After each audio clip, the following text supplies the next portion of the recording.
ராஜ்யசபாவில் வதேரா நிலபேரம், தெலுங்கானா உள்ளிட்ட பிரச்சினைகளை கிளப்பி அமளியில் ஈடுபட்ட உறுப்பினர்களை அராஜகவாதிகள் கூட்டம் என்று சபை தலைவர் ஹமீத் அன்சாரி கடுமையாக சாடினார்.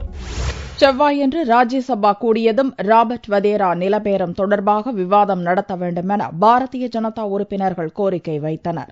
வதேரா தனிநபர் என்பதால் அப்பிரச்சினை குறித்து விவாதிக்க அனுமதிக்க முடியாது என்று சபைத் தலைவர் ஹமீத் அன்சாரி திட்டவட்டமாக நிராகரித்தார். இதனால் பாரதிய ஜனதா எம்பிக்கள் வதேராவுக்கு எதிராகவும் நிலபேரத்தில் அவருக்கு உடந்தையாக இருந்த ஹரியானா மாநில காங்கிரஸ் அரசுக்கு எதிராகவும் கோஷமிட்டனர்.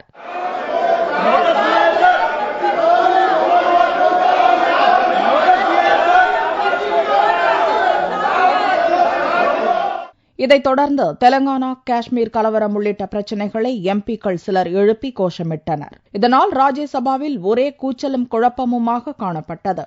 இதனால் ஆவேசமடைந்த ஹமீத் அன்சாரி அராஜகவாதிகள் கூட்டம் போல நடந்து கொள்வதாக எம்பிக்களை கண்டித்தார். இதனால் சபையை பகல் 12 மணி வரை ஒத்திவைப்பதாகவும் கோபத்துடன் கூறிவிட்டு வெளியேறினார். Every single rule in the rule book, every single etiquette is being violated in this house. We are the legislators. If people are going to show banners, please do not contradict me. Sit down. Sit down. If the honorable members wish this house to become a federation of anarchists, then it is a different matter. Because there is no order. This is not the way to raise things. The house is adjourned till 12:00 hours.